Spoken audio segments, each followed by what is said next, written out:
شمشیر بے نیام حضرت خالد بن ولید part number 48 اپنا اسلامک اسٹوڈیو۔ حضور علیہ السلام کے جاسوس نے کہا کہ اپنے رسول علیہ السلام کا نام سن کر رسالت کے شیدائیوں کی آنکھوں میں جو چمک پیدا ہو جاتی ہے وہ میں نے تیری آنکھوں میں دیکھی ہے۔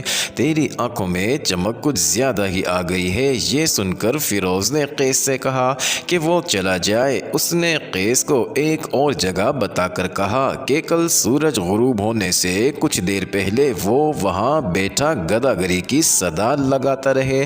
ناظرین، اگلی شام فیروز اس جگہ سے گزرا جو اس نے قیس بن حبیرہ کو بتائی تھی۔ فیروز کے اشارے پر قیس گداگروں کے انداز سے اٹھ کر فیروز کے پیچھے پیچھے ہاتھ پھیلا کر چل پڑا۔ رسول خدا علیہ السلام تک پیغام پہنچا دینا کہ آپ علیہ السلام کے نام پر جان قربان کرنے والا ایک آدمی اسود انسی کے سائے میں بیٹھا ہے۔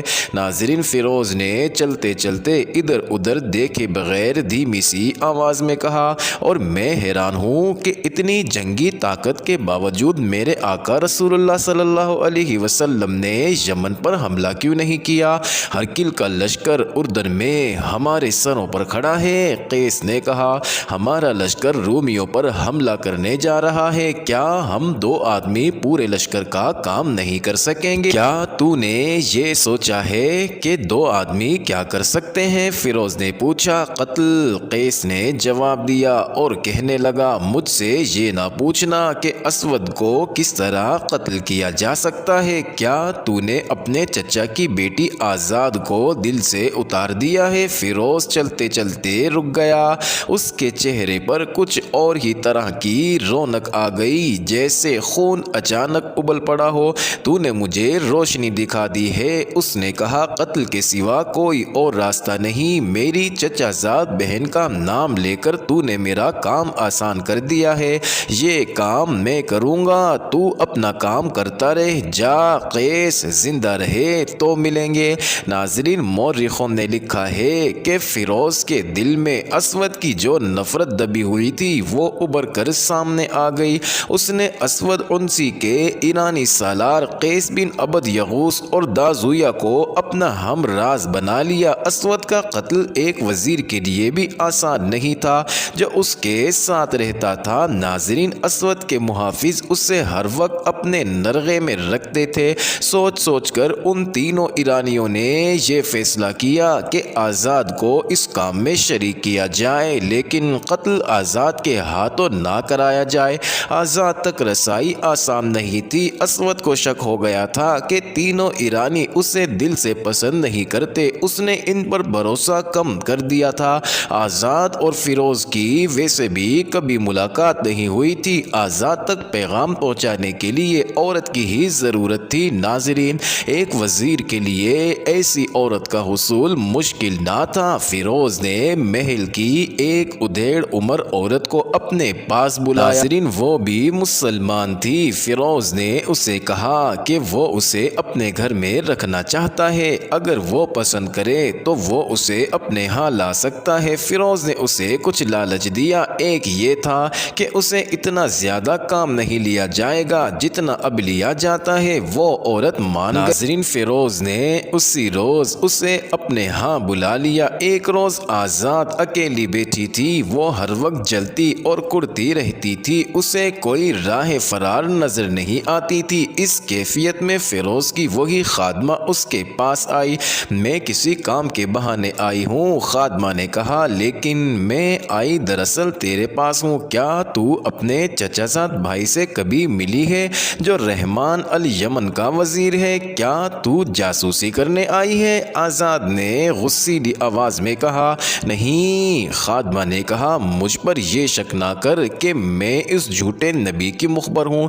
میرے دل میں بھی اسود کی اتنی ہی نفرت ہے جتنی تیرے دل میں ہے۔ میں نہیں سمجھ سکتی کہ تو میرے پاس کیوں آئی ہے۔ آزاد نے کہا، فیروز وزیر نے بھیجا ہے۔ خادمہ نے کہا، میں فیروز کا نام بھی نہیں سننا چاہتی۔ آزاد نے کہا، اگر اس میں غیرت ہوتی تو وہ اس شخص کا وزیر نہ بنتا جس نے اس کی چچا زاد بہن کو بیوہ کیا اور اسے جبرن اپنی بیوی بنا لیا۔ ناظرین، آزاد شاہی خاندان کی عورت تھی۔ وہ ان لونڈیوں اور باندیوں کو اچھی طرح سمجھتی تھی اس نے اندازہ کر لیا کہ یہ عورت مخبری کرنے نہیں آئی۔ اس نے خادمہ سے پوچھا کہ فیروز نے اس کے لیے کیا پیغام بھیجا ہے۔ ناظرین، خادمہ نے بتایا کہ وہ اس سے ملنا چاہتا ہے۔ آزاد نے اسے ایک جگہ بتا کر کہا کہ فیروز وہیں رات کو آ جائے، لیکن ہمارے درمیان ایک دیوار حائل ہوگی۔ آزاد نے کہا اس میں ایک جگہ ایک دریچہ ہے جس میں سلاخیں لگی ہوئی ہیں، فیروز سلاخوں کے دوسری طرف کھڑا ہو کر بات کر سکتا ہے۔ خادمہ نے آزاد کا پیغام فیروز کو دے دیا۔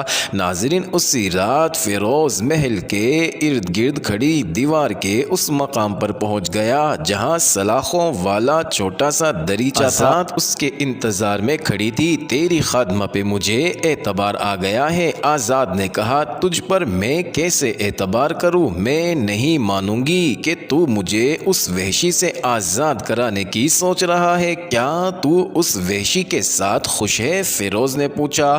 اس سے زیادہ قابل نفرت آدمی میں نے کوئی اور نہیں دیکھا۔ آزاد نے کہا تیرا یہاں زیادہ دیر کھڑے رہنا ٹھیک نہیں، فوراً بتا تجھے اتنے عرصے بعد میرا خیال کیوں آ گیا ہے؟ کیا اس وقت اسود کے ادھر نکل آنے کا خطرہ ہے؟ فیروز نے پوچھا۔ یا ابھی وہ تمہیں نہیں؟ آزاد نے کہا پہرا داروں کا خطرہ ہے۔ اسود اس وقت شراب کے نشے میں بے سود پڑا ہے، اس کے پاس عورتوں کی کمی نہیں۔ میں صرف تجھے نہیں پورے یمن کو آزاد کراؤں گا۔ فیروز نے کہا لیکن تیری مدد کے بغیر میں کامیاب نہیں ہو سکتا، مجھے بتا فیروز۔ آزاد نے پوچھا میں کیا کر سکتی ہوں؟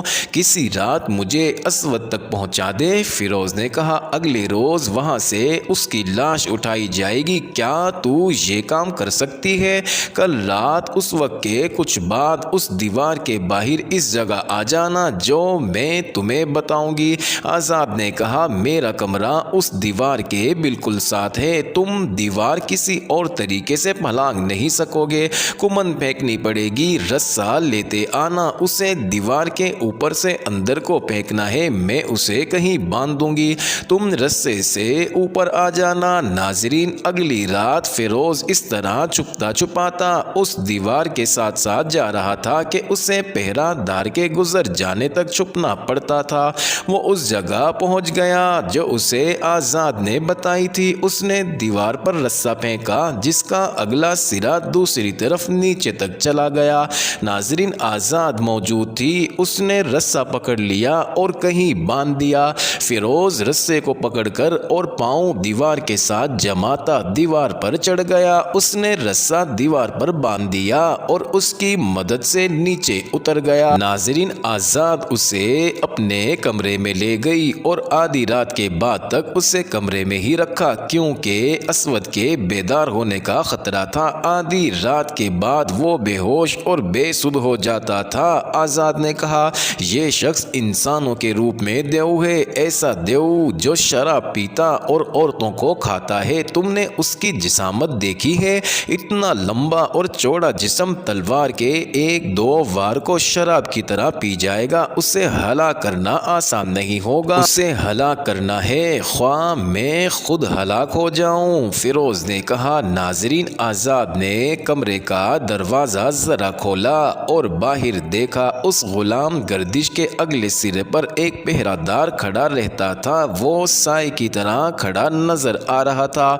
صاف پتہ چلتا تھا کہ اس طرف اس کی پیٹھ ہے۔ آزاد اپنے کمرے سے نکلی اور دبے پاؤں اسود کے کمرے کا دروازہ کھولا۔ ہلکی روشنی والا ایک فانوس جل رہا تھا، نبوت کا جھوٹے دعویٰ دار اسود انسی پیٹھ کے بل بستر پر پڑا خراٹے لے رہا تھا۔ ناظرین، مورخ بلازری نے اس دور کی تحریروں کے دو حوالے دے کر لکھا ہے کہ جب آزاد اسود کو دیکھ کر واپس آئی تو اس کا انداز ایسا تھا جیسے ایک شعلہ آیا ہو، یہ انتقام اور نفرت کا شعلہ تھا۔ آؤ فیروز، اس نے کانپتی ہوئی آواز میں کہا، وہ بے ہوش پڑا ہے۔ فیروز آزاد کے ساتھ کمرے سے نکل گیا اور دبے پاؤں آزاد کے پیچھے اسود کے کمرے میں داخل ہوا۔ اسود جنگلی سانڈ جیسا انسان تھا، کمرے میں شراب اور گناہوں کا تعفن تھا، جانے ایسے کیوں ہوا؟ اسود بیدار ہو گیا، اپنے وزیر اور اپنی حسین ایرانی بیوی کو دیکھ کر وہ اٹھ بیٹھا۔ ناظرین، مورخوں نے لکھا ہے کہ آزاد کو وہ قابل اعتماد سمجھتا تھا، فیروز کو دیکھ کر اسے کچھ شک ہوا ہوگا۔ اس وقت کیا مصیبت آ گئی ہے؟ اسود نے نشے سے لڑکھڑاتی ہوئی آواز میں پوچھا۔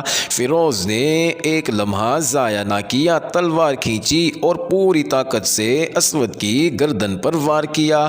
اسود نے گردن بچا لی اور تلوار اس کے ننگے سر پر لگی۔ ناظرین، اسود کے منہ سے چیخ نما آوازیں نکلی اور بستر سے لڑک کر دوسری طرف گرا۔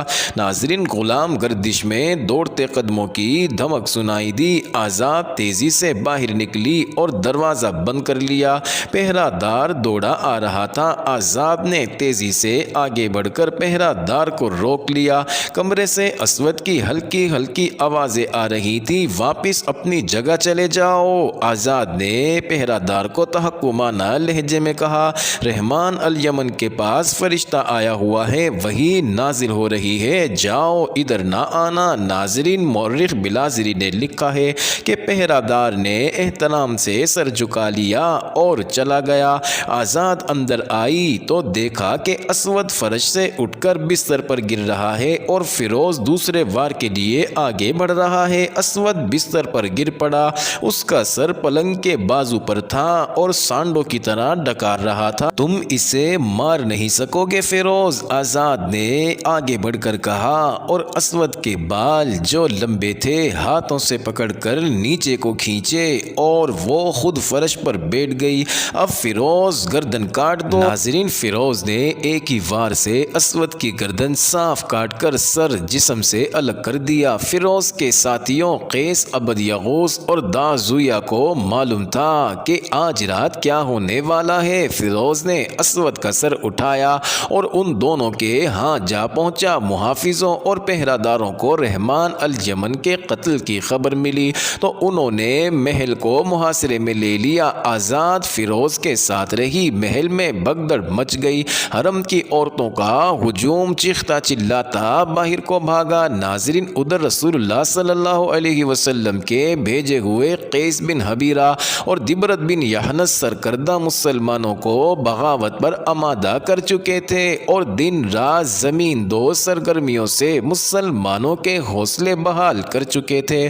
اگلی صبح صادق میں کچھ وقت باقی تھا۔ محل کی چھت سے آذان کی آواز بلند ہوئی۔ لوگ حیران ہوئے کہ محل میں آذان۔ لوگ محل کی طرف دوڑے۔ اسود کی فوج حکم کی منتظر تھی، لیکن حکم دینے والا قیس عبد یغوث تھا، وہی سپہ سالار تھا۔ اس نے فوج کو باہر نہ آنے دیا۔ اسود کا سر محل کے باہر لٹکا دیا گیا۔ محل کی چھتوں سے للکار بلند ہو رہی تھی، ہم گواہی دیتے ہیں کہ محمد صلی اللہ علیہ وسلم اللہ کے رسول ہیں اور اسود انسی کذاب ہے۔ ناظرین، اسود کے پیروکاروں پر خوف طاری ہو گیا اور مسلمان مسلح ہو کر نکل آئے اور انہوں نے یمنیوں کو قتل کرنا شروع کر دیا۔